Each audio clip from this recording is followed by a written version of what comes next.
Voltron Network. Oh, And we are live.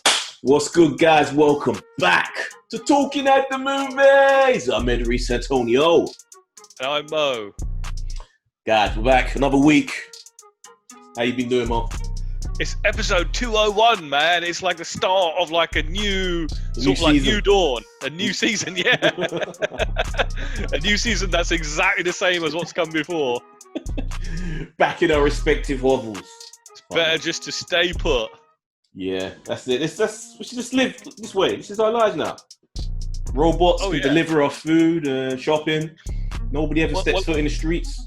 Well, I saw like in Japan, apparently they're going to be using some sort of like VR robots to start like stacking the shelves. So like you'll never have a reason to go out. Oh, beautiful, beautiful. That will cut down the population because people won't be breeding as much. Yeah, there you go. Population, good. Anyway, so what have you been watching, Mo? Man, you know what? I've done a few films this week. I've done some old classics. I've done some not so old classics, and revisited some classics. So I'll kick it off. I did a Tom Cruise double bill. Are any of these films? Are any of these films you haven't seen? 1, 2, 4 of them I hadn't seen before. Okay, so this is our new segment. Mo's never seen it. So, Mo, let's get into it. What have you seen? Tom Cruise, Risky Business. Have you seen this one? Oh, I don't remember it, but I have. But I don't remember. I mean, it's the one where he skids across the floor in the... Yeah, that's the one. It's the one with the famous dance as well. Yeah. He has got the babiest of baby faces in this one. I don't think I've ever seen him look quite so young. It's probably one of his earliest roles. Really, really enjoyed this film. I mean, you have to take all reality out of the window, right? Because you kind of think, what the fuck? This just would never happen. But it's almost like it would be like a risque John Hughes type film. Tell people what it's about if they've never seen it. So basically, Tom Cruise is a chap who essentially takes no risks whatsoever, right? He has a path that he wants to in life, he's basically one of these straight guys. He studies really hard, but doesn't quite make the grade. And one of his friends gives him a piece of advice. He just says, sometimes you've just got to say, what the hell? Oh, I think it might say, what the fuck? Yeah, fuck it. So he takes that advice one night, and his life goes completely and utterly down the shitter. He eventually ends up in a situation where somehow he's taken his father's Porsche. His father and mother are away on a week, and it ends up in the bottom of Lake Michigan. His father's and Porsche. He has to, his father's Porsche. So he comes from a rich family. He has no reason to take risks. It's all just there, laid out to you. Oh, absolutely. But you should see the lady he risks everything with, Rebecca De Mornay. Oh, beautiful. So essentially, he does what any other enterprising youngster would do to try and make 10 grand before your parents come back and get their Porsche repaired. He turns his house into a brothel. Oh, as you do. You do. Sure. He even has his like interview to Harvard on the same night. All his friends around, paying to have the company of these fine young ladies. That's crazy. Yeah. It's a really good film, actually. It is, like I said, you have to suspend all belief in reality. But if you're willing to do that, it's actually a fun film. What do you give it? I'd give that like a 3.5. It's like a good sort of like, mindless piece of entertainment for an hour and a half. What year did this come out? I think this was something like 82, 83, I want to say. Real early. Yeah. It's a very, very early 80s film. Having done like a Tom Cruise film, I was in the mood for another one the following night. So I did, I looked through his like filmography, thought, what haven't I seen? I was like, Interview with the Vampire. Oh, classic. Yeah. Straight in there. Brad Pitt. And damn. What was the girl? Oh, Kirsten Dunst. Kirsten Dunst, yes. It's absolutely remarkable how young she is, but how much she looks like her older self. Crazy. Because you look at her, you're like, Mary Jane. And it's also interesting what they do with that character because she's like 12 years old or 11, and she gets turned very young. It's part of the main plot of the story. So it's not really a spoiler if you've never seen it. But she gets turned into a vampire, because I think it's Brad Pitt that turns her because he feels like it's the only way to save her. It's a bit of both. He's essentially spent like most of his vampire life not eating humans, or rather not like drinking human blood. But she's like, she'd die if he didn't change her because she was no way to survive. Her mum was dead or something. That's right. So the mother died, and she was like abandoned. She probably would have died or ended up on the streets. So he starts feasting on her. So the problem, he doesn't feast. He changes her as a new companion. But he doesn't do it. He basically starts and then he stops, and then Tom Cruise obviously, yes, he comes along and does it. The conundrum of that is that she's trapped in this body of this 11-year-old girl. Even though mentally she kind of grows up, gets older, But and my mind was going to like some weird places that I didn't really want to go to. But the film takes you there because like there's a scene where she's standing and looking at this naked woman, and she's like, "I'll never be like that." But there is the bit where she gets so frustrated, she starts cutting all of her hair, and she goes into her room, slams the door, and the minute she comes back out, her hair is just all grown back. Frozen in time. So what do you think of this, Mo? Interesting, like the whole myth of vampires are real because this is reporters. Oh, the bloody, how can we forget the reporters? Christian Slater interviewing. Oh, the whole film is full of names. Like even towards the end of the film, we've got like Antonio Banderas, who's like the leader of like the European vampires. So, having just finished watching Buffy the Vampire Slayer, I was well out for like some more vampire stuff. Now, the one thing I tend to find when I watch any other vampire film or TV series, because the laws can be so different, it's so difficult to get into it. And obviously in this particular film, they're highly romanticized, right? They're not like creatures of the night. They don't kill indiscriminately. They have the choice as to whether they want to be evil or whether they kind want of to are of the night. Well, no, that was that they are. Sorry. When I say creatures of the night, I mean like that sort of like that terrifying evil sort of thing that they are. They tend to be portrayed as more trying to be like. Here they're halfway to getting to that Twilight style vampire, aren't they? Kinda like they're trying not to be too. They're trying to be inconspicuous. Outlandish, But this is like the source material for this is Anne Rice. That this is based on one of the original creators of this whole vampire lore. So it deserves to be respected, Mo. So but it's not Buffy the Vampire Slayer. No, but you get Brad Pitt's character, like literally, like I said, like the first few hundred years, he doesn't want to eat humans because he doesn't. The thought of taking a life repulses him. That's not like a typical vampire thing, right? Once you're turned, he's like that lust for blood. Yeah. But I do like that scene, like when he goes to the cinema and he sees the sunset on the screen. I miss that. Oh, again, they romanticize it, don't they? Because at the beginning of the film, he's like, I'm going to become a vampire tonight. I'm going to go and say my final farewell to the sunlight. You're kind of like, okay, this is a bit odd. But the film itself, I love the concept that this guy has lived for so long. And he's ready to just talk about his experiences, like candidly and openly. And he tells a story and he weaves this tale that you just can't help but be absolutely fascinated by. And the fact that you see it from the moment his life hits the shitter to the point it becomes a vampire and like everything in between. And then they go searching off into the old world for like others like them. That was really, really cool. Because you kind of think, actually, that's quite a legitimate thing you'd want to do if you were like this curious kind of person. Am I alone? You had no idea. You'd want to know about yourself. You want to share. You want to find other people like you.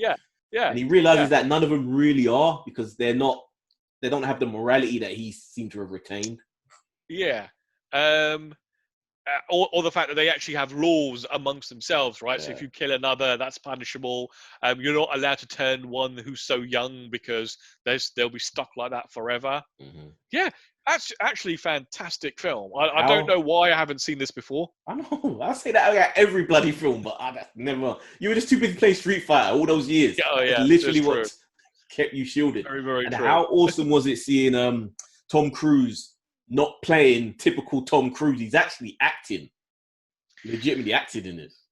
Oh yeah, he was really good in this film. I was actually quite surprised because I'd always been led to believe that he was the main character in this film, but it really is like Brad Pitt's film because he kind of disappears like halfway through the film itself. But he is really good, like at the beginning or like the first third, and even like towards the end when he comes back.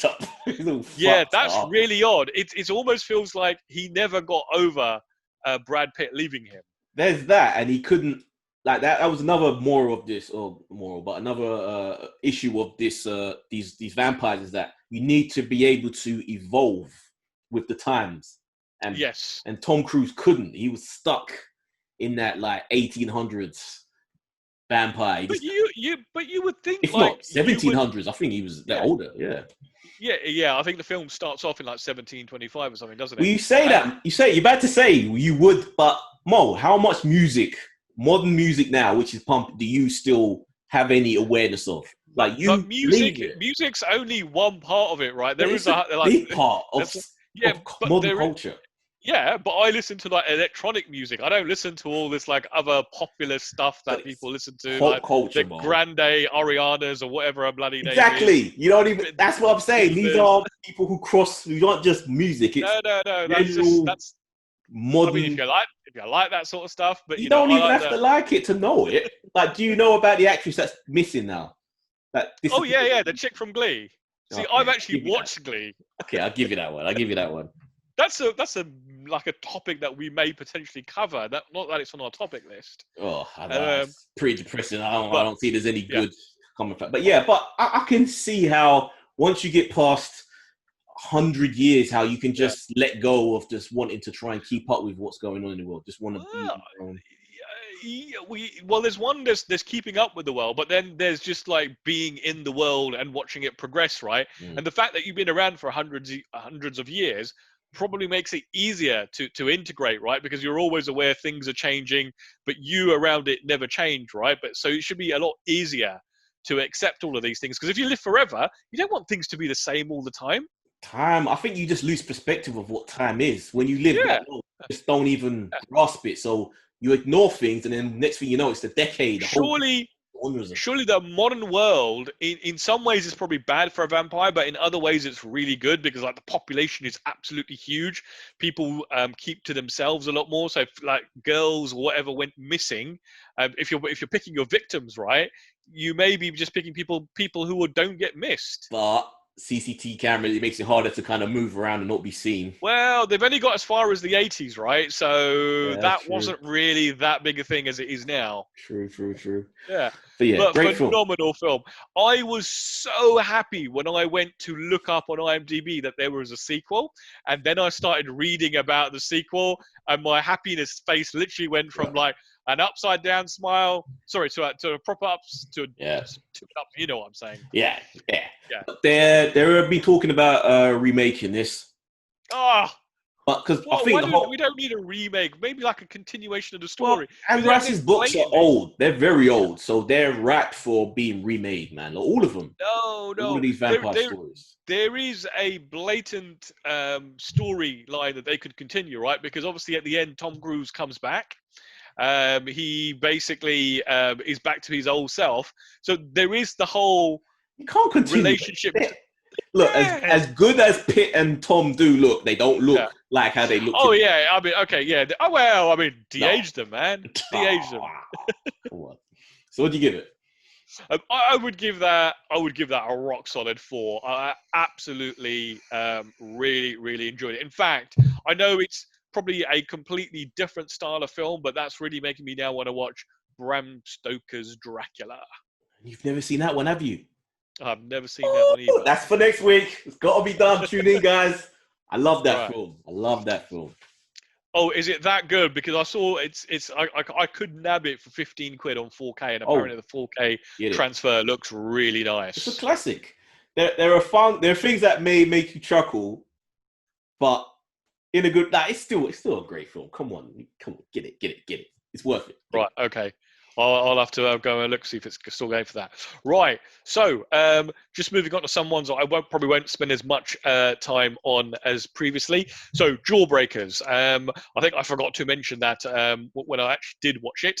Never seen it. It's one of those sort of like Mean Girls, Heather type films. You've got like your really popular clique at school, starring. Rose McGowan, whose obviously career just nosedived because she was blackballed by Mr. Weinstein. Julie Benz, who I've never really seen in many movies, who played Darla in Buffy the Vampire Slayer and Angel. I think it's Alyssa Greyheart, who you just spend the whole time going, she's so pretty, she's so pretty. And Judy Greer, who, if you don't know her, you definitely know her. Even if you don't remember her, she's been in like loads of TV shows. She's been in like loads of films. She's like all over the place. Essentially, the story is they've got 4 friends who kidnap one of their girlfriends for her birthday, stick her in the back of a car, stick a jawbreaker in her mouth, and gag her up. Yeah. Did you not tell us about it last week? I was telling you about this not on the podcast because I said I forgot to mention it. And essentially, wouldn't you know it, when they opened the car trunk, she's dead, and they were trying to drive her off for a breakfast. The actual first 15 minutes of this film are actually really good, and then it just slowly snow dives into just melodramatic just rubbish about how they turn somebody who discovers the murder, and they basically offer to turn her from like the school geek nobody into like one of them. So you suddenly go from this girl who's got these long hair and glasses into suddenly she's got short hair and blonde and amazing closet. And she's all that transformation. Yeah, but it wasn't done particularly well. So not entirely sure that will go into a rotation. That'll be about a 2.5, I think, at best. Oof, John Hughes's She's Having a Baby. This is one I've been wanting to watch for a long time. I remember seeing the trailer for this so many times in the 80s, but never ever watching it. And now I wish I hadn't, because it is by far, I think, out of his like that 80s period of films, probably his worst one. By about the 80th minute, there's still final 20 minutes left. I'd completely lost just interest, and I was surfing my iPad. There is some great stuff in it. Kevin Bacon is really good. They do have like this whole thing that they do where Kevin Bacon thinks of something, and then all of a sudden it's like a cartoon or a sitcom where the worst thing that you can imagine actually happens, but it's all happening like in his imagination type thing. But the film itself is not good. Not great. All right. And last night I revisited a classic that I haven't seen in years, Kingpin, with Bill Murray, Woody Harrelson, and Randy Quaid, and Vanessa Angel, and it is fantastic. It's a weird film, because I remember when I first saw it, I really liked it. I then watched it a few years later with some friends, and every one of those friends was like, what is this crap that we have just watched? And then I watched it last night, and I still thoroughly enjoyed it. Be more careful how you pick your friends. I think I'm not friends with those people anymore. There you go. Certain films should be a test. Like if they just can't get on board with certain films, then out. You're gone. Yeah. Same with music as well. Yeah. You can't listen to this sort of music, out.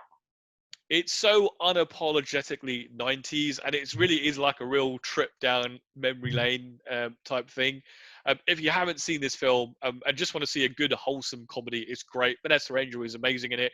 Bill Murray, you've got to wonder whether he's channeling his inner Kevin. Who was the guy in American Beauty? Kevin Spacey, because he really does a wonderful job of just playing the most sleaziest person you could ever imagine. It's going to be a sad day when we lose him, man, because he is a real treasure. Yeah.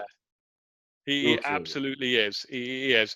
And finally, after having watched all of these like 50s films that we've been watching, I saw on Amazon, so I haven't bought it yet, but I wanted to sample it. That was going really, it wasn't going cheap, but it was like on discount. The full, complete, on Blu-ray, the 1950s, The Twilight Zone. And they had beautifully restored it, apparently. They'd gone back to the original film elements and really cleaned it up. So I wanted to watch a few episodes before making up my mind, before I want to buy it or not. So in fact, at lunchtime today, I watched the first episode. I don't know what order the episodes in. I know, what's his name? Captain Kirk. Oh, he's in one of them, William Shatner. He's in a couple of them, actually. I think he's in at least 2 of them. Yeah. There's okay. The Gremlin on the Wing and all that. I remember them. Yeah, I do remember that.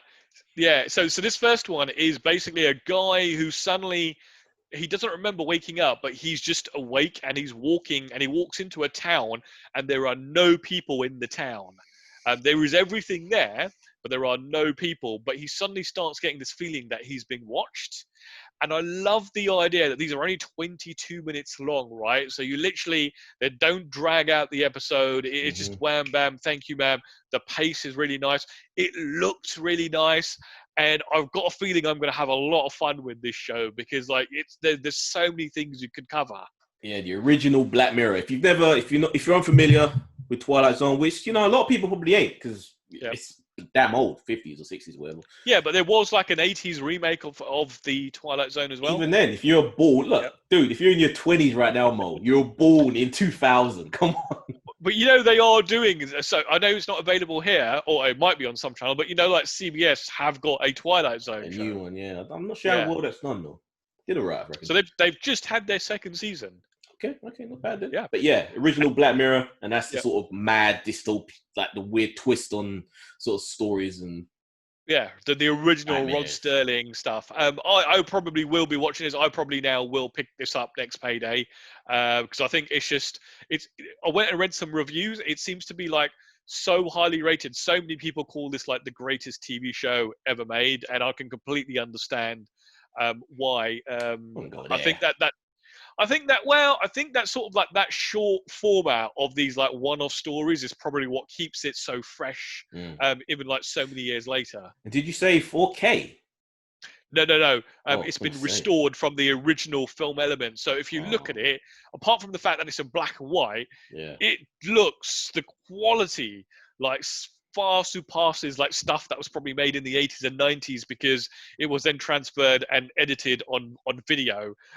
So it can only look so good. Whereas this was like, they've gone back to the original film elements. Sometimes it helps with black and white as well because you ain't going to have to fuddle around with getting the colours and the blacks. It's just as long as you get the blacks and the whites and you're good. Yeah. And obviously in between all of that, just loads and loads of it. Sunny in Philadelphia. Always. Same with me. I watched yesterday there was an episode, was it like the erotic journey of like Dennis Reynolds? When they find it, was that the one where they find his diary? That's the one, yeah. He's writing his memoirs. Love it. I do think the quality slightly dips once they hit the third season because sometimes they do some really silly episodes, but even those silly episodes have quality moments. The one I was watching the other night where I was disturbed but still found it funny was like, was it like, I can't remember the name of the episode, but basically Frank and Charlie find 2 nights running that someone's done a turd in the bed. Yeah, that's crazy. And they're like trying to mathematically figure it out, and then they sleep over to watch them and they end up in the bed. Yeah. Love it. Never get sick of it. Well, with me, my sort of, besides Sunny, my sort of week to week or day to day one is I've been going back to the old Rick and Morty's. Oh yeah, going back to the beginning. Have you watched the new ones yet? Once it came back. Yes. I haven't watched those ones yet. Right. Okay. I think there's I think there's like 5 now, or 4 or 5. The new ones. Yeah, something like that. So you're watching the old ones and not the new ones. I just figured why, because I was still in that part before they started, so I figured let me just keep on going because it's so fun to watch and you just remembering episodes I forgot about. Right. And even the little stingers at the end after the credits, some of those I never saw, and they do add so much sometimes. Yeah. So yeah, right. Been watching that. And Mo, after me and Simon at your place last week, and we decided let's give Warrior Nun a go. Yeah. I decided let me watch a couple more. Did you not? I have not watched any more since. This show has so much potential, but it's like the criticism I gave it when I mistakenly spoke about the trailer when you were thinking of Cursed, but I was thinking of this. When I was saying it looks like a show that even though technically it's fine, it needs someone like a Joss Whedon in terms of a writer who has personality, who can add just a little bit more character, more flair to it, something more interesting. Do you mean add personality and flair, or shout and abuse the people on set? That too, because maybe they need that, because Yeah. it just seems very by numbers. It's very Yeah. You know what? It's funny you say that. I am starting to get that impression from a lot of Netflix's new shows, as in they've got really good premises, but the execution is just lacking. Yeah, they don't seem to. Netflix have a reputation of just letting people just do their thing. And maybe sometimes they do need to have someone there to be like, come on, man, just add a little more personality. You'd think it would add more personality for them just to be more hands off, but with some of the, I mean, there's so much that they do. You know, the hit rate can't always be there. Yeah, exactly. Yeah. So, are you saying this is not? It's not worth me spending my time. I've still got one or two left. When there's stuff like Dark to watch, yeah, probably not. Yeah, just stick with Dark. That's the stuff to really focus on. Because it has fun moments, but you just feel like they could do so much more with this premise. But they just have these episodes where they waste it of her just hopping around just mansions and stuff like that. Yeah, I do wonder if this is becoming a budgetary thing. Because they do seem to have these shows that run for like 8 or 10 episodes. And if you then think, well, if they actually just cut it down to like 4 or 5 episodes and didn't have to worry about budgeting for like that many episodes, right? I don't know, because the whole thing, the locations in this, the whole thing is in Italy and Spain. Like that costs money to do that and hire crews in those countries and camera like. They have money for that, so... Oh, yeah, but it's kind of like, then they, we've got to deliver 10 episodes, so we're spending all this money, so the only way we can do that is have an episode where someone's only just wandering around a mansion. There is, like, no fights or effects or... I don't know. Potential, but not quite living up to it so far, but, I might as well finish it. I'm that far now, so I might as well just kick through. Hold on a minute. So, it's got potential... You're that far into it, so you're going to finish it, which you normally don't do. But you want to watch the Nazi Hunter show. I don't like it. Which was so good. It was so good, Eddie. You need to go back and watch it. You need to go back and watch it. There was a real Jewish Nazi Hunter group. And they called themselves the Avengers. Why isn't no one making a film about those guys? They were going around hunting Nazis right as the war was ending. They've got a TV show about it now. This was years later. This is some made up shit. Give me the real. No, and this was really good though, man. You need to go back and watch it, Eddie. And thanks to Salim going on about, he was just been watching loads of documentaries on YouTube. That's kind of what I started doing. So I've been watching loads of stuff on Romans and hidden gold from Mesopotamia and all this stuff. Which I'm down that rabbit hole of just watching all these like crazy things, pyramids in China. I always love all that shit, man. I love it. So what are these? Are these like Discovery History Channel type documentaries on YouTube? Some of them. This particular channel, the Sam put me on, it's called Timeline. So they're actually properly made. So I think it is an official channel. Right. They make their own little docs. So seeing as it's come from Salim, are these actual documentaries? They are real history. It's not like it's not a guy doing a voiceover in his bedroom with just like no. Photos. I don't mean that. I mean, as in like somebody just making up like. No. It's like a proper like a conspiracy theory type thing. No, it's not conspiracy theory. There are proper shows which were on like Channel 4, like Time Team. Yep. Some of those things were on there as well. So I think it's actually from the same people that did Time Team. If you're right. UK guys, you know that show. Then yeah, love it. Love history. Love it. Mo, we have to go to China. We have to evade the authorities, and we have to break into these pyramids because I want to see what's in these motherfuckers. Pyramids in China? Dude, there's hundreds of them. Pyramids come from Egypt. Yeah, but they're in China as well, just as old. And there's one massive... The difference is, the reason why you don't necessarily know, a lot of people don't know about it, is because once the pyramids were complete, they covered it, rather than show them off like the Great Pyramid in Egypt, where it's just stone, where it was covered in limestone, and it was there to be seen and marveled at. In China, they covered them with earth, so they look like little mountains, but they're actually, like literally, you see a flat landscape, and suddenly you just see this massive mountain, and it's like, no, it's a fucking pyramid. They just covered it in earth. Why have they covered it? Because they wanted it not to be broken into. Like that was a way for it to stay as a tomb. But the tombs inside are just as elaborate. Yeah. There's like mansions inside, lakes of mercury, diamonds in the ceiling to replicate constellations. They're crazy. I did not know that. I'll send you one. I love it. Love it. There you go, folks. Don't say you don't ever learn anything on Talking at the Movies. I'm like mind blowing. I thought pyramids only existed in Egypt. No, all over the place. There's one. Oh, fuck, I'll only get into it, but there's one where they. You're gonna tell me there's one like down in Croydon now, aren't you? There's one they accidentally busted into. It wasn't a pyramid; it's just like a tomb. Yeah. But the body, 200 years before Christ. But the way that they sealed the body, wrapped it in silk, buried it into like 4 different coffins in different materials to cover it. When they finally broke into it and opened it up, dude, you could still move her limbs and the skin was pressed. Like you could still see her skin and the pressure from where the fabric, older than Christ, over 2,000 years old. Well, I mean, there's lots of stuff like that from that period, isn't there? They like also this. say she was no, but they say no, but there's stuff like they say that if you use modern engineering techniques, they still aren't quite sure how people actually built the pyramids. Yeah, preservation of her body was insane. Hair, crazy. Anyway, so that's that. So we get to Trailer Park. Is that all you've been watching then? Documentaries, man. These aren't short. Those are long. I'm worried now. Right, let's go. Let's jump into the trailers. There's a few here. Netflix, Away. So this is Hilary Swank. It is a mission to Mars. Yeah, you don't really see much. It's literally, teaser. Yeah. Literally first look teaser.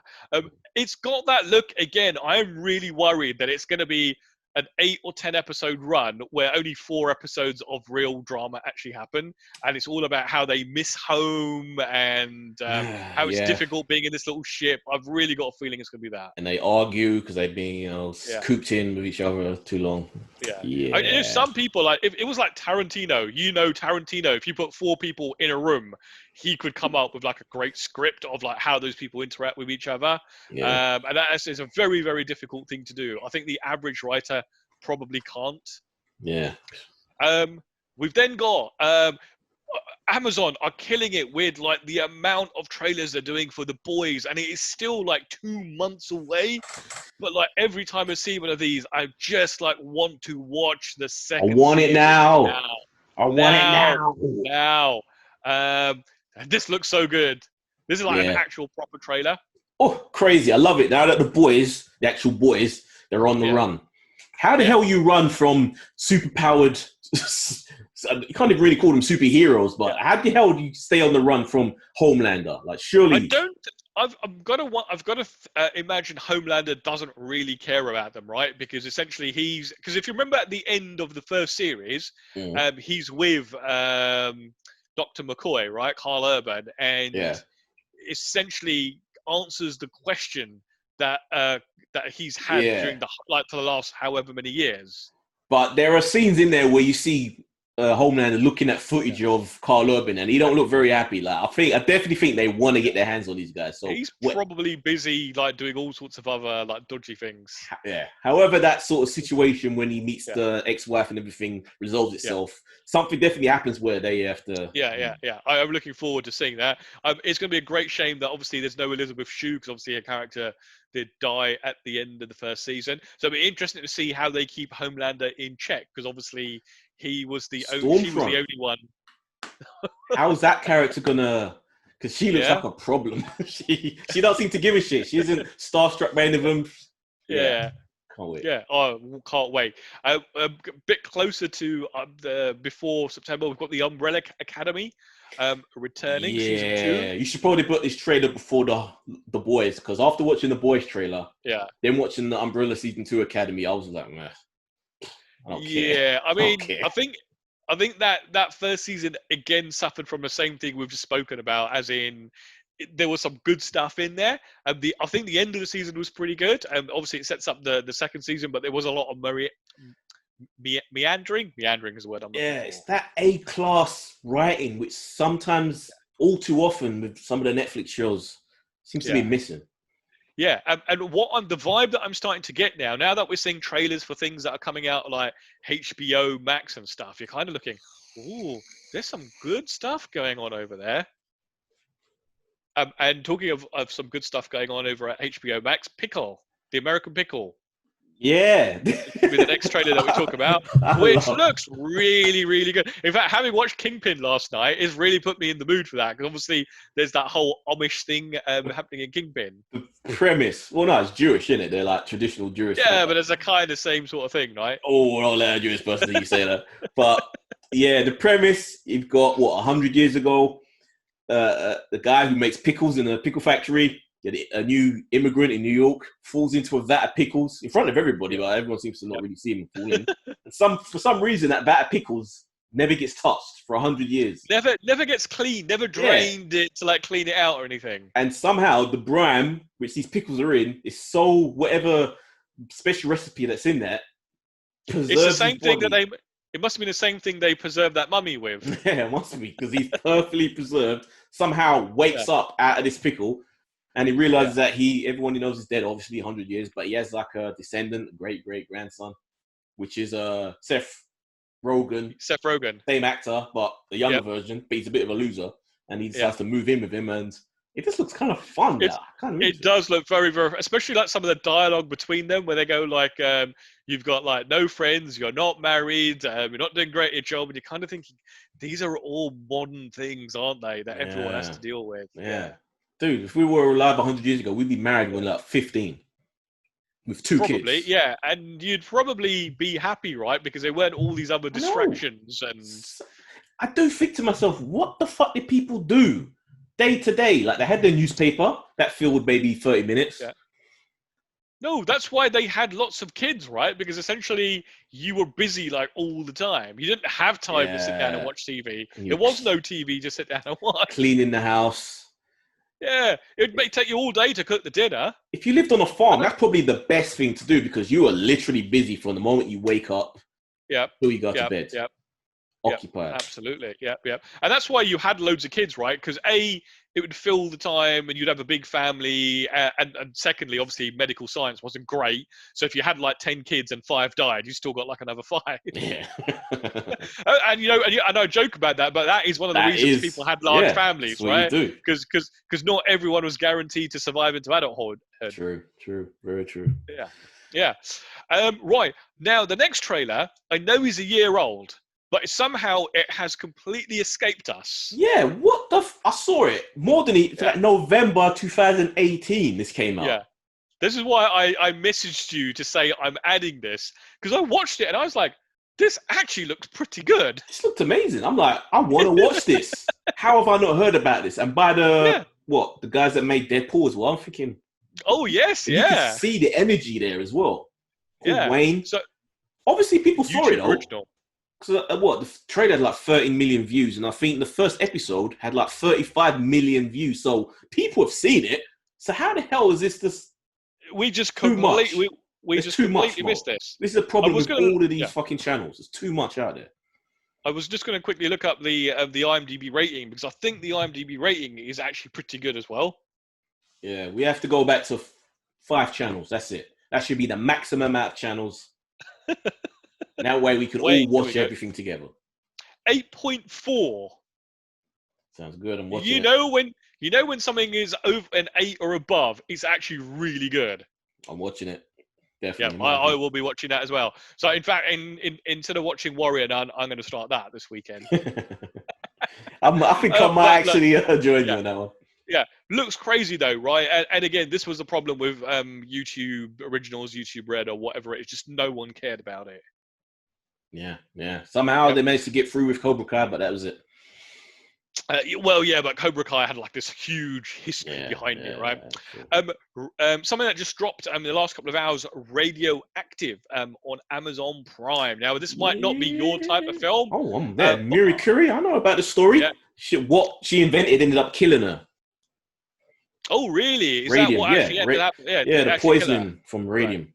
Right. Everyone, if you ever had those watches with the little glowing arm, or the watch face with the little glowing, she was the one that created that paint, that radium.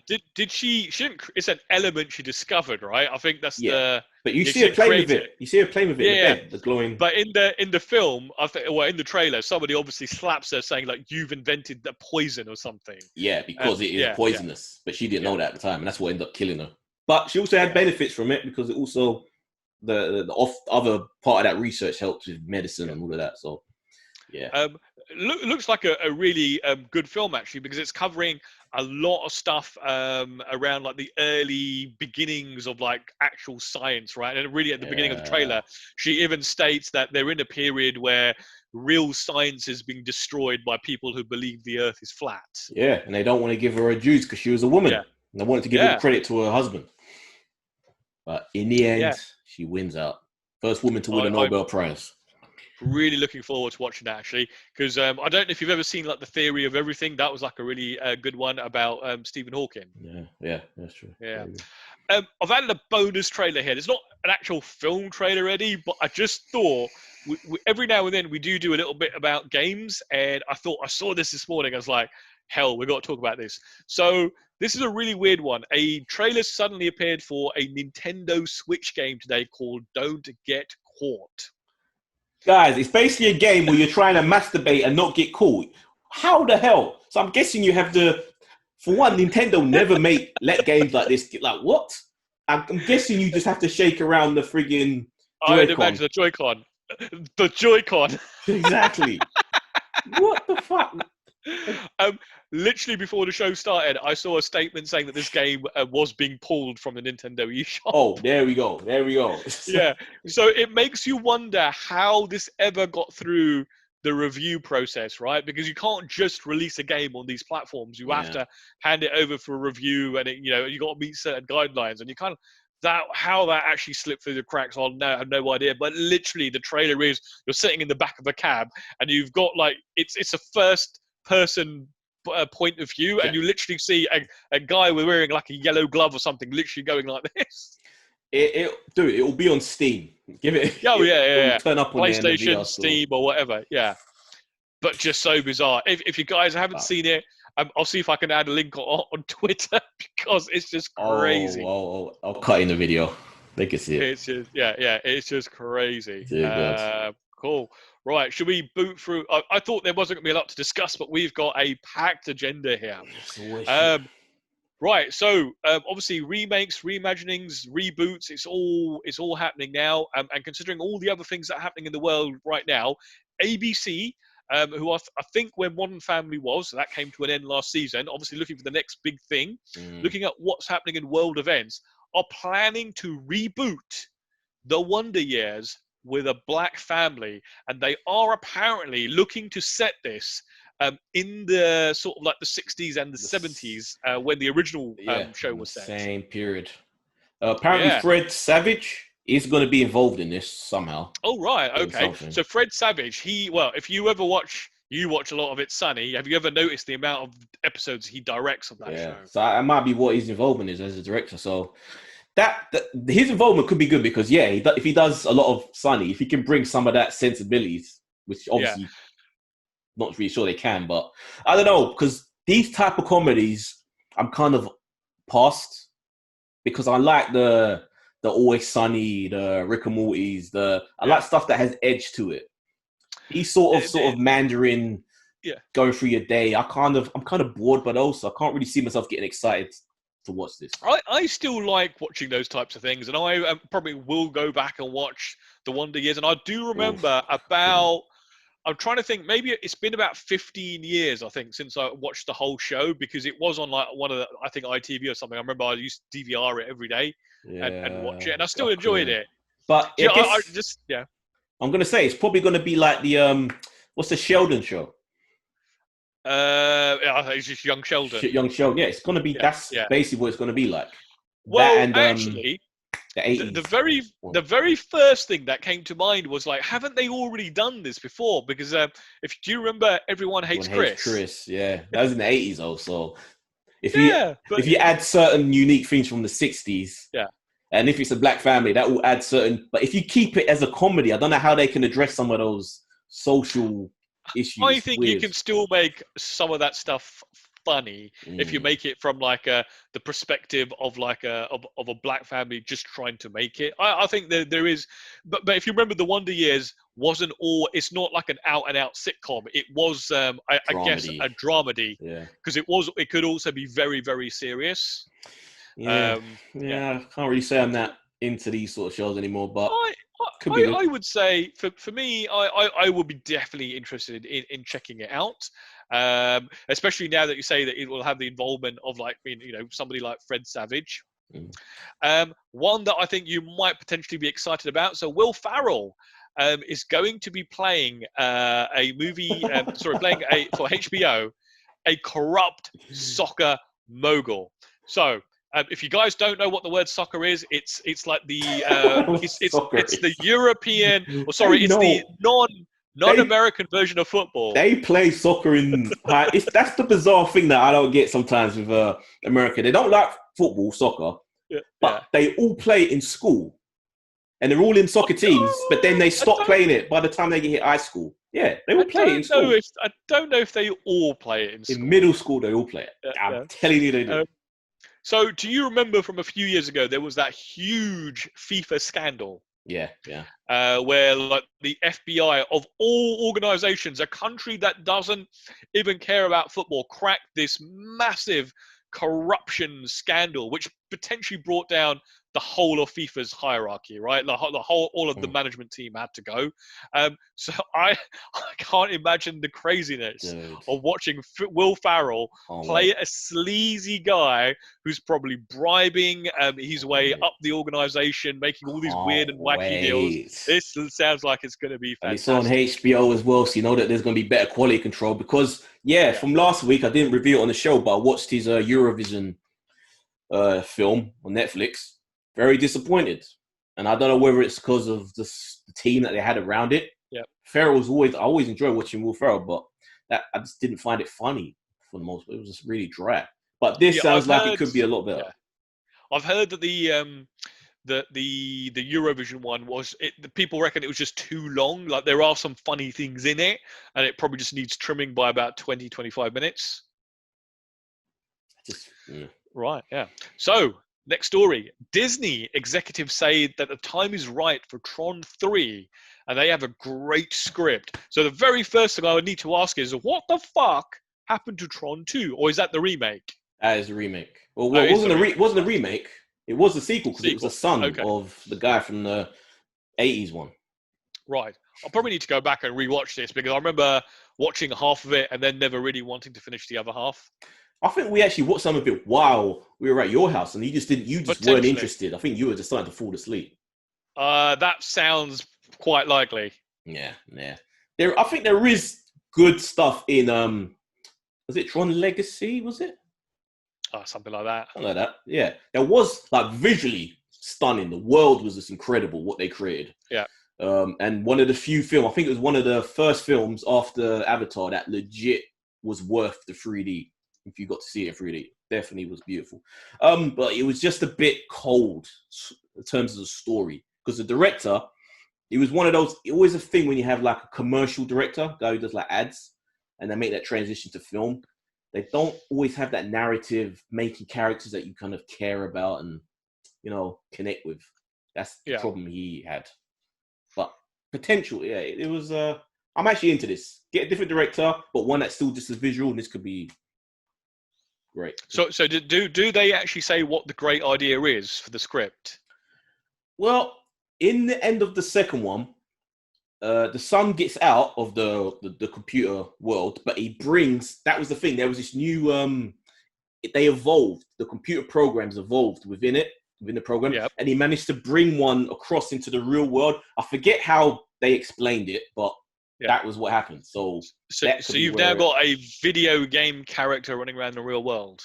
Yeah, and then you have all these people who wanted to cross over. Yeah. That was the whole thing. They had the group of individuals in the computer game that wanted to cross over into the real world and take it over. So it was this weird. Sounds like Westworld. It kind of is. It kind of is. Yeah, I'm curious to see where they can go with this. Right, Tom Hanks, who just had his 65th birthday, I think yesterday. Oh, man, looks good for 65. He's heartbroken that his World War II film Greyhound isn't being released on the big screen. So it's being launched today, July 10th. so it'll probably already be out by the time you guys listen to this. And Hanks was being obviously being interviewed, and he said it's an absolute heartbreak. I don't mean to make my Apple overlords angry, but this is a difference in picture and sound quality, he told The Guardian. Yeah. Now, sorry, I'm just to cut you off there.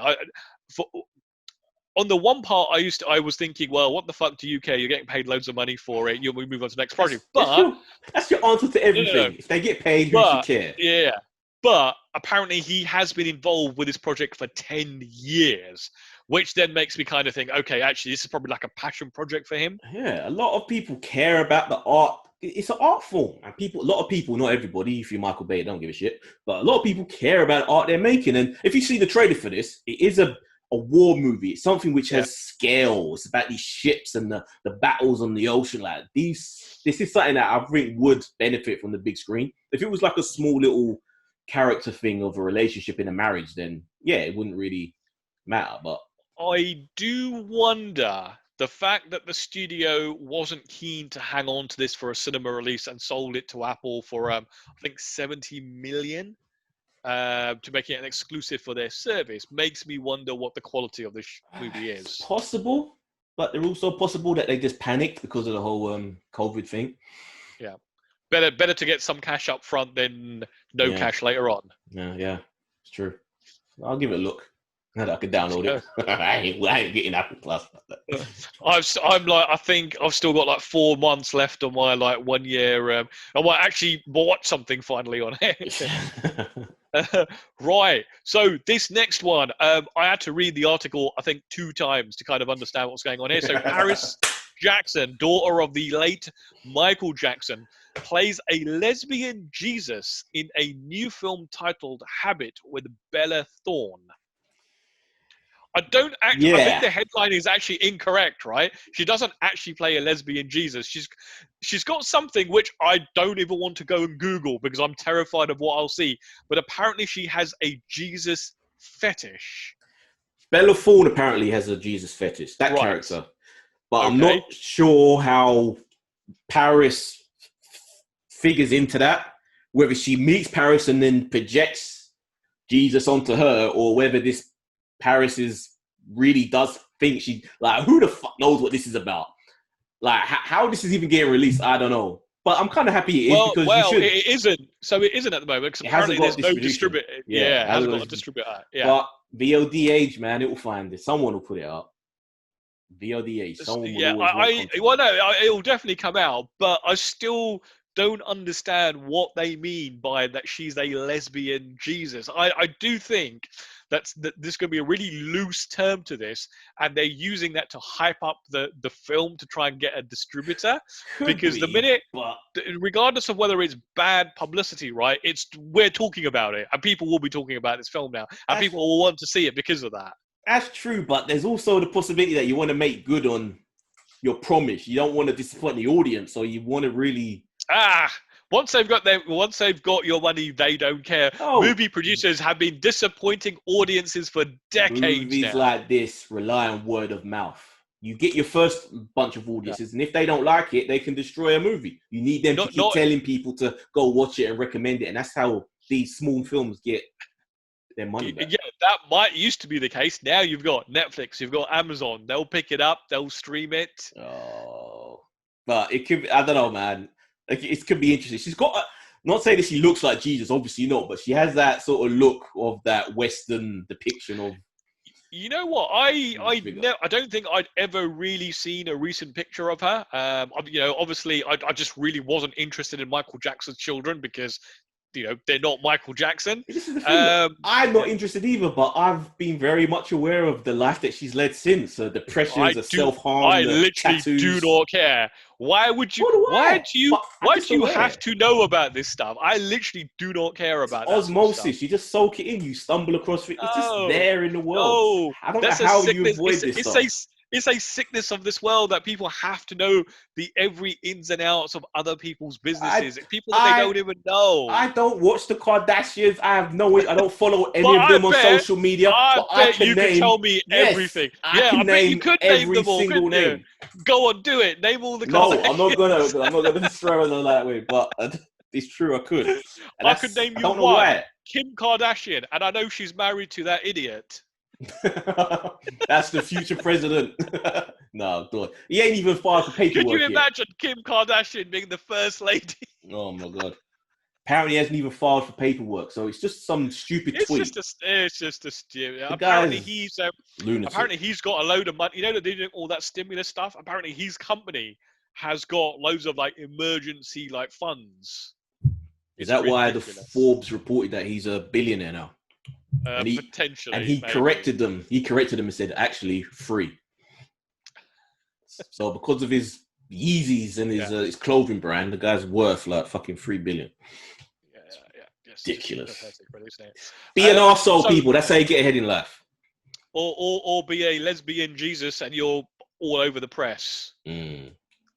I would worry about the safety of the people working on this film, or at least at the top end. I remember watching and listening over the years to Kevin Smith about his experience on Dogma, and he goes, like all the death threats that he got, and he goes, I still couldn't understand it. He goes, because I was actually making a movie about God, and because when he was younger, he was into religion and all that sort of stuff, and he goes, these people are obviously refusing to watch the movie and understand my relationship. Well, apparently it's in post-production, the article I read. So I think it's been shot. They just have to edit it and put it together. But do you know what I mean? Like you could be out on the street and you could be attacked with stuff like this. So it is you do take your life into your own hands. But something a little bit more cheerful. So Walmart will be turning their parking lots into makeshift drive-in movie theaters. Now, the very first thing I want to say about this, if you ever browse Reddit, right, apparently, like Walmart, like parking lots are not the safest places to be. Reddit. Yeah, it may depend where you are. Well, no, just like straight up robberies and carjackings and things like that. Because those car parks are absolutely massive, right? And they're all open space, probably like easy to target someone and get away. But this does sound like a really good idea, and drive-ins are all the rage. And again, I'm just going to use Kevin Smith as an example. So apparently he looked into getting one of his older films into a drive-in, like to try and make some money. They are so in demand at the moment. Apparently, A, there's a waiting list, and B, it's a 60-40 revenue share, and it's 60 for the drive-ins and 40 for the film. As Heidi was like, I would hardly make anything on it. And that is ridiculous. It's their moment they're making their comeback, and they are making the most of it. Ridiculous. So it should be interesting to see what Walmart charging, because they're usually into doing deals and making things cheap. I wonder how much this would cost them, whether it's a third-party company that has all the equipment and they just bring them in a partnership, or whether they're actually investing in screens, projectors, the radios that you have to put on the car that you tune your thing into. I would imagine it's all a third party, right? And that the radios you put on your car type thing is quite an old technology, because I remember going to some drive-ins where you could actually just tune into a radio frequency. That's true. And and that would just play through your sound system. Great way to get people out to see films, right? And experience something that's been dead for so long. And if I had an opportunity to go to a drive-in, I think I'd absolutely love to go. If the price is right, the price is good. Yeah. And this could be a way to. Go on. It could be a way to get a lot of those films which were being held back, because there's a lot of Walmarts. If this can be something that could take hold. I don't know if you'd get like your Marvel MCUs or your Tenants, but certainly, maybe some of the smaller ones, maybe some re-releases. But so many cinemas are closing back up again because America is like spiking up again. So this could be the only option they've got. This is ideal for those people who like to go to the cinema with their friends and talk through a whole movie. Yeah, you've got your isolation. You can talk to your heart contents. Yeah, I think this would be great. Actually, you know what? It'd be great to go to one of these and record an audio commentary for this show while we're watching one of the films. It would be. This would be. It'd be jokes. It would be. Okay. Yeah. Guys, if there's any drive-thrus where you live, let us know, man. I'm really curious to hear what your even in the past, like what's your experience like? I'm curious because I've never been to one. I've always been curious. Do you know there are actually drive-thrus in the UK? Yeah, Simon was telling us about one that was like 40 quid to go see a movie. Fuck that. Well, I mean, if it's like a one-off experience just to go and see what it's like, right? I would probably pay out for it. So I think if I buy a car in the near future, I would like to check one of these out. Well, there is charging for parking. That's it. Like, that shouldn't be. Well, no, they're charging for the film as well and the equipment. That's crazy. And a lot of them are seasonal as well. So they're not like the whole year round. They're only around like really for the spring and summer type thing. So last week you were telling us how much you were enjoying the chilling adventures of Sabrina. Well, so it's been renewed for a season 4, but it is a final season. The official word that I keep hearing is that it was axed. Like this wasn't their planned end. So they just decided to pull the plug in it, which is the bigger conversation from this that I wanted is it worth investing in Netflix series? In any show, because I just don't seem to feel like if you find something that you like, the chances of it reaching its natural end in its narrative, very few and far between with Netflix shows. You think you could say that for most networks, right? Because the whole cancelling a show after 1 or 2 seasons has been a thing that's just been. I mean, you could probably count on one hand the amount of shows that you followed that have had like a full proper end, right? Most shows just end. It just seems like Netflix just and even if it is a natural end, like Dark, that has its natural end. It's only 3 seasons, and you can say that at least you're getting a tight, strong, well-written story. Yeah, it kind of feels so short. But the other side of that is you end up with the CW where the show just runs and runs and runs, right? Long after it should have been axed and put to bed. But then again, they are running like 20-something episodes a season with those CW shows. So, I think there's something that you mentioned earlier that probably needs addressing here. So you said, is it worth investing time in these shows? And here's the problem, Eddie. If you don't invest the time in these shows, viewership is down and they get axed. See, people watch. I don't know what the numbers are. No one knows because Netflix in general don't really release their numbers. But from everything I can pick up on, Sabrina was actually a pretty popular show. I was always hearing chatter about it on social media. I was always seeing posters for it. They were advertising it. I know season 1 was a big hit. So, like, I don't know if that's always the reason that these shows sometimes. I do wonder if it's one of those things where, you know, the longer a show runs, the more expensive it becomes to make because you've got to pay everybody more. I wonder if there is a point, and a lot of these Netflix shows are quite expensive to begin with. I wonder if they're getting to a point where they're just finding it's not economical to continue a show. It's cheaper to start a new show than it is to continue doing a running one. That's the pattern. They throw money into a new show, so it's all nice and lush and big and shiny. And then they kind of want to cut the money as it goes on or just cut it. Because look at that one that we spoke about, the trailer, the Mars one. That has got to be damn expensive. Yeah. So you're basically just taking the money from this to start up a new series, and it's like, come on, man. But we have seen something different from The Crown, which I think was also announced today. So apparently it was supposed to end with season 5, but and that was, I think, a decision of the creator. But apparently he's said today, nope, I actually now changed my mind, and we are doing a 6th season.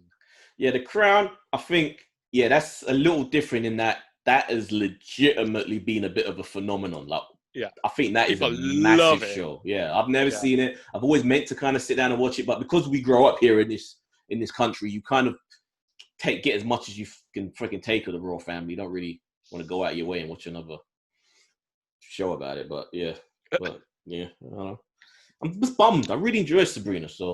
But apparently this whole Archerverse is really taking a hit. Yeah. I think Sunnydale's the only thing that's still going because there was another show which I didn't even know. There was a 3rd show which had 1 season and that's already been axed. Right. Okay. I haven't actually been back to Sabrina since the end of the 1st season, so I haven't even watched like the Christmas special. So it's your fault. I haven't seen the. There's just so much other stuff to watch. But you started it like you always blame me doing. You started it and you just No, but I it. watched the whole season. I didn't get to like the end of the season and then not watch the final episode like you That's so not the often do. same. Yeah, it's better. Right, a bit of comic book news. So, obviously, a couple of weeks ago, news broke that Ruby Rose was leaving Batman, or Batwoman. Batwoman. Yep, and that the character would be recast. Now, apparently, they have changed their mind.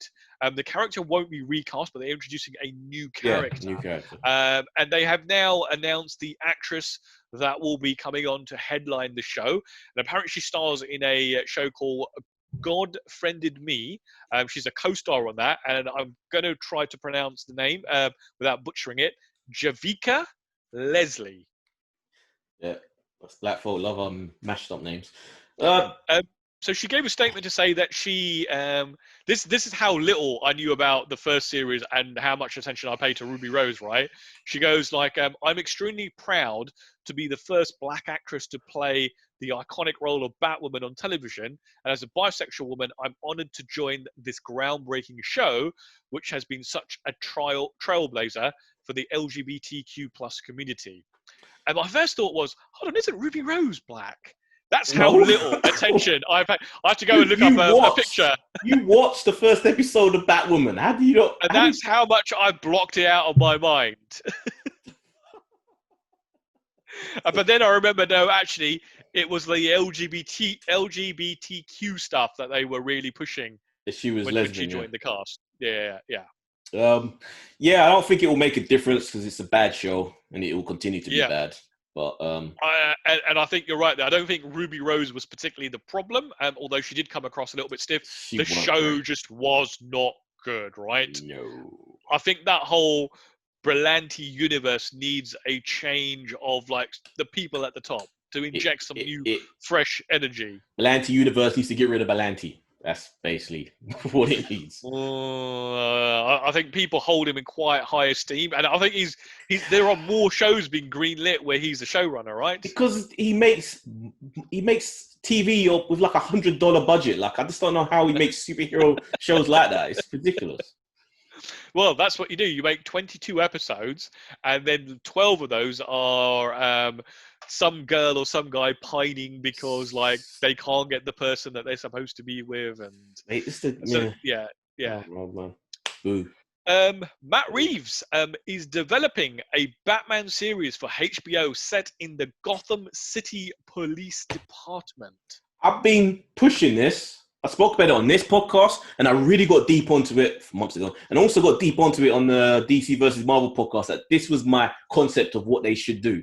To go alongside a Batman movie, you do a GCPD movie, which takes place in Gotham City, same universe as the films, same police officers that pop up in the films are the stars of the show, and you balance it. You kind of have them accompany each other, fill the gap between each films, and now they're doing it.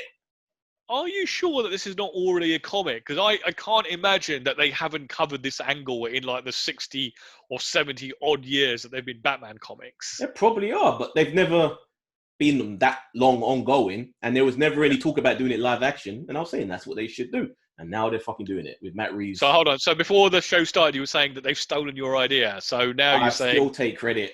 I can't say that there definitely is a comic, because I'm not a bigger DC guy, but I'm presuming there has to be. Right, so I guess this has got potential, but I had absolutely zero interest, have never watched and never will watch the Young Bruce Wayne show or whatever it was, or Gotham. But I'm presuming this isn't going to be like that. This will be to go with the film. So it's in the world of the movie. So you're just seeing the different perspective on life day to day in Gotham, how the corrupt Gotham City. So is this going to be one of those shows where Batman is like a character you never see, but they often talk about? Yeah, and I like that. I think that's the smart way to do it, because that should be the perspective of the comedy police. Here? No, but that is the perspective of the police, because only Gordon has that relationship with Batman. All the others, They don't. So He's the enemy. do you want this to be a straight late show, or do you want it to be like a Serious. I want it to comedy be show dark. where No, I the want it to cops be turn up and go, dark. "What has Batman done here again?" No, I don't want it to be like 66 Batman. I want it to be dark and gritty, and you get the serial killers of the cities. Like maybe some of the slower level Batman villains could be like they could go after like the Riddler or something. Yeah, make the Riddler a serial killer. Could be again. The HBO Max stuff is just starting to sound very appealing, really, isn't it? When you compare it to some of the offerings that we're now getting from Netflix, you're kind of thinking, damn, do I have to subscribe to Sky TV to start seeing some of this stuff? Is it the problem that it's not even that Netflix is bad, it's just because they make so much that the bad stuff waters down the really good stuff that they do? Like if they really just concentrated on their good shows, it would be more even. It's been, well, the thing is they've got so a lot of these streaming services, right, they're data driven. So you know, like how previously it used to be all advertiser driven, right? So it used to be like you had to have a certain demo watching a certain type of show, whereas this is a lot more scientific. So there is stuff like say The Ranch, which you and I would absolutely detest, but it's one of their highest rated shows. It's like, it's unbelievably popular. So the thing you'd find is, even though there's stuff that doesn't appeal to us, you can be downright sure it's appealing to somebody. The Ranch isn't that horrible. Like I've watched a couple of episodes of So it. have I. The thing is, what stuck with me watching it is this sense of nostalgia for a world I don't know. Like that sort of Midwest, living on a farm, going to the bar after the evening. There was something sort of comfortable about that. And even though I'm not going to watch it week to week or whatever, or watch the rest of it, I can understand why that's a comfort thing that people would really kind of like, because there is something nostalgic. I don't know, some aspiration. Yeah, I mean, but like there are shows that we feel that nostalgia for which we didn't live through, right? If I could quite happily watch, like, say something like Happy Days or American Graffiti, and just imagine what it was like to be alive then. Obviously, for you and I, it wouldn't be great. But I can absolutely see the nostalgia behind something like that. But The Ranch just wasn't funny. No, it weren't. But what I meant really with the Netflix shows is that they do every year. There are quite a few really good shows. You've got Dark, you've got the Stranger Things, but because it has so much other crap, it kind of pulls everything else down in terms of the overall. Well, I mean, if you don't ever watch the crap, then there's loads of good stuff there. I guess it's getting to that point now where it's becoming more difficult to find that good stuff. Yeah, even like you and I, whose whole lives are based around gathering information for this show, there is good stuff like Wayne that we never heard of. Yeah, dude, did you know that Michael Douglas has a show on Netflix? Does he? And it's going into its third season. He actually has a show that he's in, or he's like an executive producer in it. And it's going into its third season. And I had no idea. I can't even remember the name, but I saw an article about it earlier, and I'm like, what? Hold on. You know what? I just noticed that #1 today on Netflix is a new series of unsolved mysteries. Yeah, that brought that back. I saw that as well. I was going to watch it, but apparently that's actually doing pretty good. So, wasn't it? That's sort of. I'm surprised you haven't like binge watched that yet. That's right up your alley, isn't it? Yeah, it's not so much serial killers though. It's like weird shit, people disappearing, getting murdered, unsolved mysteries. If I'm not getting a resolution that I know who did it, then I'm not interested. If you're not getting a resolution that like somebody was like butchered and quartered and drawn into like lots of little pieces. There you go. That's what I'm talking about. Yeah. So what's this Michael Douglas show? Is that what you're looking up? Yeah, I'm just curious to give it a look. See. Is it like a talk show with these misses? No, it's called the Kominsky Method. Oh yeah, I do know about that. Yeah, it's who's the other person that's in it? Another legendary American actor by the name of Alan Arkin. You recognize him when you see pictures of him. Yeah, I've seen the trailer for this actually. I have often thought maybe I should watch that because I've heard good things about it. Yeah, I never even fucking heard of it until the other day, and it's about to have its third season. So it's like all these shows which you just don't even. Exactly. They do. I think it is time for a refresh on the Netflix interface. It is starting to become quite difficult to find stuff. Yeah, maybe they should throw in a few more wild cards in their recommendations rather than the algorithm only going for a certain thing, so it will just disregard so much. Yeah. Throw in a few wild card suggestions here and there, maybe help you discover a lot more. But I guess if you're only watching the same type of thing over and over, you'll probably never get that wild card. Yeah, that's the problem. You get into a loop. You're only watching what you get recommended or what you see. Yeah. But then you also see that. But then you watch the trending tab, right? So the trending tab shouldn't be like what you're watching. It should be like what's popular across the board. Yeah. Yeah. Finally, on our list of topics is the Black Widow director confirms the film will hand the baton to Florence Pugh's Yelena Belova. Yeah, another Black Widow. Who has been an ongoing Black Widow in the comic book. So this was something that another thing we theorized on the DC versus Marvel podcast, that this could be a thing, and it looks like it is, which is good because once actors start to age out, like Scarlett Johansson, she's not old. Oh, she's not old, but she's obviously now dead. But she's dead. Oh yeah, I forgot about that. Yeah, she's dead. You kind of need to kind of carry on because that character did fulfill a certain hole within that group, the Avengers group. Yeah. That sort of grounded martial art based sort of character. So, and I like the actress because she was in Midsommar, and that was good. And she's been in a bunch of other cool things. So, yeah. New Black Widow. Yeah, I guess it's not so surprising that they don't have a replacement for that type of character. Because, like you said, she's like the every man type character. I mean, obviously, she probably still kick my ass in a fight, but she doesn't have superpowers, right? Yeah. But she still hangs with the Avengers. Yeah, adds a nice little twist to it. Yeah, and yeah, like I said, characters in the comic books have been around, so put her in. Yep. Cool. We've got a couple of letters which we should probably try and sneak in. Do you have time, or should we we save them for next week? Let's do it. Right. Okay. So two of our regulars that we haven't heard from a while. So Joseph. Who Bustamante. Yeah. I was trying to say the surname because obviously. I remembered your surname, dude. See, the guy that sent us all the goodies. Yeah, we will never forget Joseph. So he says, hello, Eddie, Salim, and Mo. This lockdown has me reminiscing about the past theatre experiences, both good and bad. Curious what you guys' most memorable theatre experiences are. I'm very curious about Chav moviegoers in particular, which you've complained about in previous podcasts. We don't quite have the equivalent in the US. He goes, I'd like to share some of mine. So he goes, Die Hard 2, 1990. I clearly remember this being the hypest, loudest audience I've ever witnessed. More than Infinity War, people were cheering every time Bruce Willis killed someone.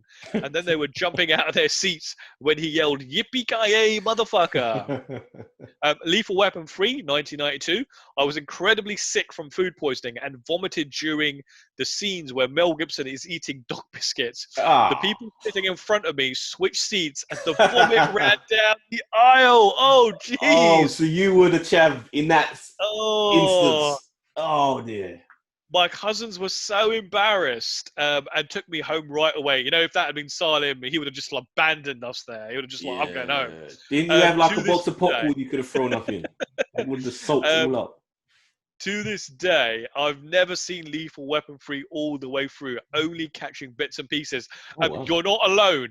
I think that's exactly how I've seen Lethal Weapon 3 over the years. I've tried to watch it so many times, but only ever really watched bits and pieces. Oh, Mo. Is this the one with Jet Li, or was that 4? No, that's 4. Number 3 is with, I think it was like the hot actress of the time. I can't remember her name. And I think it might have also introduced Joe Pesci into the series as well. Oh, shit. You haven't seen the Joe Pesci one? Damn, Mo, come on.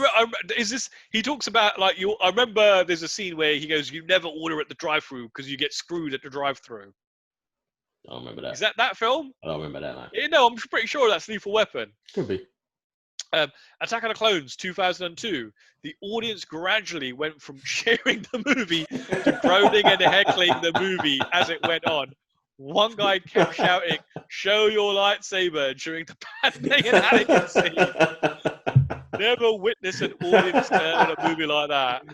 Oh, God, I'd love to see finally, Hulk 2003. A woman brought her non-stop crying baby to a packed midnight screening of Ang Lee's Hulk.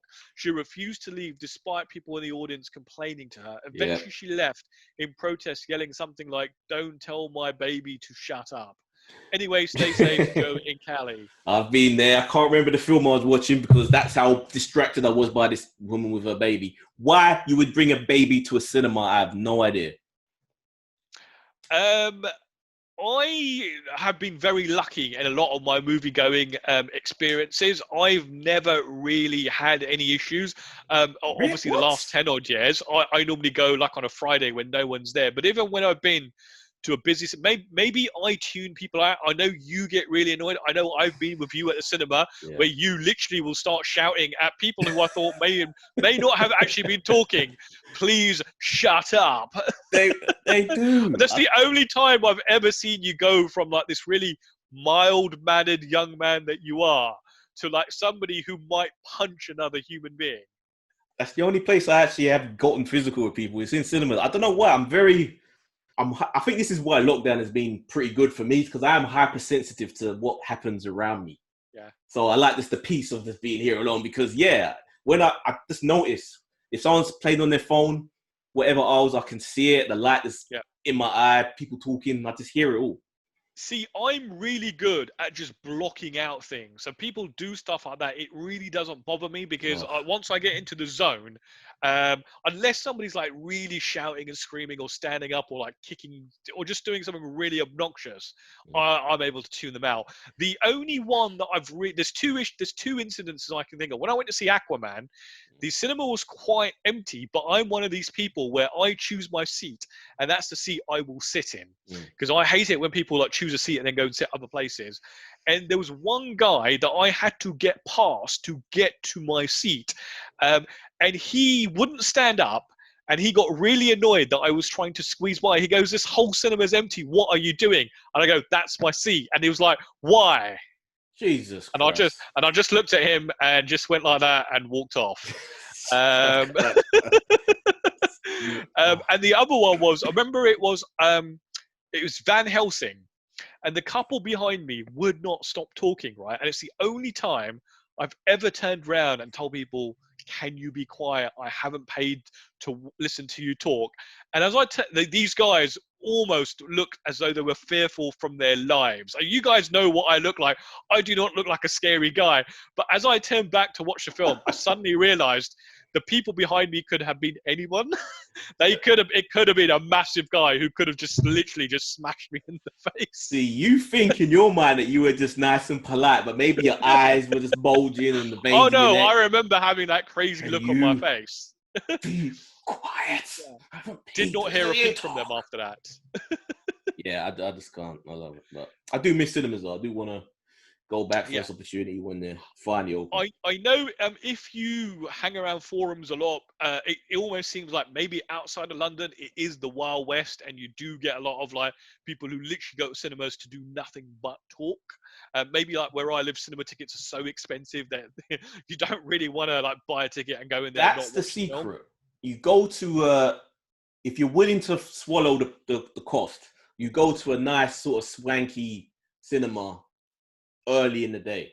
So one, it's expensive, so people who are chabs and arseholes don't want to pay crazy money to go cinema. And plus, it's not in the evening where they're all hanging out. It's early in the day when they're doing whatever. Yeah. And what I really like is that my piece. local View, they actually have there are 2 or 3 screens where they, regardless of the rating of the movie, they're only open to people who are over the age of 18. Yeah, so it's really cool. So Joseph, I can empathize, man, especially with the baby one. I've been there, man. It's crazy. But the whole puking up in the cinema, wow. Yeah, that's crazy. Ugh. Ugh. And our second email comes from Joker J. Joker J, where you been? And Eddie, you're going to find this one difficult to get through because it'll become very, very apparent in a minute. But hey, guys, what's up? Great podcast. I hope I speak for all the listeners when I say we appreciate the commitment through COVID to keep delivering both this and the DC versus Marvel as best as you can. Started listening to Eddie and Uz, and I've got to say I love it. Both podcasts are different, but great. The Voltron network is coming together very nicely. Don't forget, we've got like original versus remake, which is happening as well. However, as much as I can't wait to watch you guys grow and support you, Talking at the Movies will always be the flagship station and my favorite movie and TV podcast, as Thank well you. as one of my top 5 favorite overall. Oh, wow. So imagine if someone's got Joe Rogan in their top 5, we're in that same top 5. There's some mistakes there. I don't understand it. The original Three Amigos, well, when Salem is there. When he's not, I guess it's the Dos Conquistadors. Sorry, I found that very difficult to say. I did practice that earlier and got it right. But no, really, just messing with you, Salim. You know we all love you. I hope your relationship is going great. Wish you the best. See, even the listeners know. Even the listeners know what the coup is. See? To be honest, I just wanted to talk. I wanted to write on to weigh in about the Dan Harmon talk. I heard you guys having, as he's one of my favorite storytellers and creators. Community is one of my all-time favorite comedy shows. Love Rick and Morty, but Community is special. So he goes. So I will read the rest. He goes on to talk about Community quite a lot. What I wanted to say was, up your nose, Eddie, because remember when I said I'd bought the Community Blu-ray box set, I watched the first episode, and you chastised me. You go, Salim, you're watching real stuff. Mo, you're watching Community. Yeah. Yep. Usually, I would be 100% agree with Mo when he says that the creative team is more important than one person. But this is one of those rare cases where the one person is really the key to the whole show. There you go. I don't say that because I'm a fan of the guy. So I do have to side with Eddie. Sorry, Mo, we've already seen the proof. I'm not saying that the other writers aren't funny and talented, but we saw with Community Season 4, and this is a really great point, this is actually so true, how much Dan Harmon means to his shows. For Season 4, Harmon was fired, and after some dispute, wasn't brought back until Season 5. Season 4 of Community by itself, and viewed isolated, is still better than 99% of most of the comedies. So the writers weren't terrible by any means, but when you view it with the context of Season 1 through 3, and then 5 through 6, it doesn't compare. They have the wacky stuff, the jokes, and the crazy episodes from previous seasons, but the heart and soul was not there. You know what? I still haven't seen Series 6, so I think once I'm finished with All Sunny, It's Always Sunny, I'm going to go and rewatch Community. Yeah. When Dan Harmon, the characters were all three-dimensional, complex, flawed. Without him, they were just characters. Everything felt kind of hollow. Episodes were crazy just to be crazy, unlike Harmon, who had insane episodes like The Zombie School, the Dice episode where they explore the alternative timelines of each role, the episodes where they spend the whole time in the video game, the Clip Show episode, and the show clips where we never seen from the episodes we did see that somehow make sense and inform those prior episodes. I actually don't remember that one. And the paintball, don't forget the paintball ones. The paintball, I think he does mention the paintball ones later. Harmon's writing subverted TV tropes while having underlying deeper points that added layers to characters that would actually set up both future storylines, relationship arcs, etc. Nothing was done just to be done. They even had a paintball episode in Season 4, but it did not even compare to the epic of Season 1's Modern Warfare or Season 2's Sierra Leone spaghetti Western-themed paintball episode. By the way, the Western-themed paintball episode is the infamous two-parter directed by the Russos that impressed the right people at Marvel, so much so that they got Winter Soldier. It's so bizarre to think, really, isn't it? That the guys who did that were responsible in some way for like Endgame. Community fans hate Season 4, but a lot of that is because Harmon wasn't involved. However, even people who just pick up the show for reactions without the knowledge of Harmon's missing Season 4 constantly comment on how funny it still is, but it feels like something is missing when you're watching the said season. You can search those on YouTube if you want to verify. After his return in Season 5, not only did the show quality do a complete 180, but delivered one of the best episodes the show has ever had in Season 5, Episode 5, WA school-wide game of The Floor is Lava. Incredible episode. Literally, Dan Harmon is one of those rare creatives that even when he's dark humor and wacky ideas, he understands his shows and characters much more than any writer can. He knows what makes his characters tick and knows what arcs to take them through, knows how they'll react, and knows how they will come out on the other side. Simply, he's one of those guys that is shows that he is the show's creator. Sorry for the long letter. Love you guys. By the way, if you haven't watched Community, please do so. One of the best shows ever. It's a show unlike any other, constantly breaking TV rules and tropes, and uses the theme and genre-based episodes that are written so cleverly, brilliantly, consistently, and breaking all the tropes in all of those. Totally agree. It does go on and on and on. Joker obviously does love this show. Joe, I legit say this, Joker. You should actually be a writer yourself, because you obviously like writing. Like, you have the ability to sit there and weave an narrative. Absolutely. Craft such a lovely email. I'll miss a bit and go off to his closing point here. Just to explain how special the show is. Most Community fans are fans of other shows and aren't as bad as Rick and Morty ones, though some can be arseholes.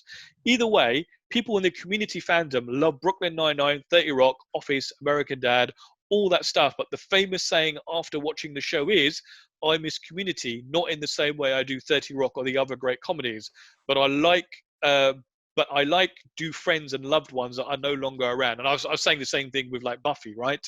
It feels like you're missing a friend once the show ends. Yeah. Oh, and it was on Netflix. It was one of Netflix's highest watched comedy shows when it was on there a year or two ago, and now it has a whole new young audience that demand our fucking 6 seasons and a movie.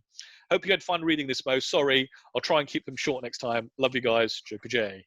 Apparently, they do still comment now and again. I think he definitely is bouncing ideas around for the movie. So that still is possible that can happen. I really hope it does, especially now, again, that the fact that it's on Netflix and it's like gaining, it's coming back into like a pop culture. It's still on our Netflix over here, and I was actually doing a rewatch on it. I think I stopped at season 3 was starting, so I might actually pick that back up again. It's like my background show.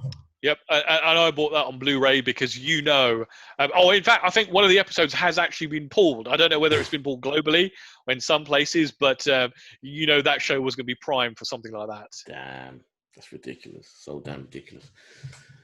Did remember when they were talking about the Always Sunny one? Did that actually get pulled over here as well?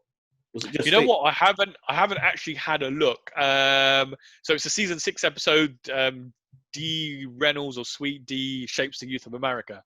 So I'll have a look and I'll report back. I should have a quick look now. Are you having a look now?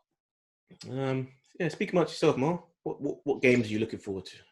So just before we went live, the Nintendo did a Nintendo Treehouse where they were showing off a game that's coming out next week called Paper Mario, the Origami King.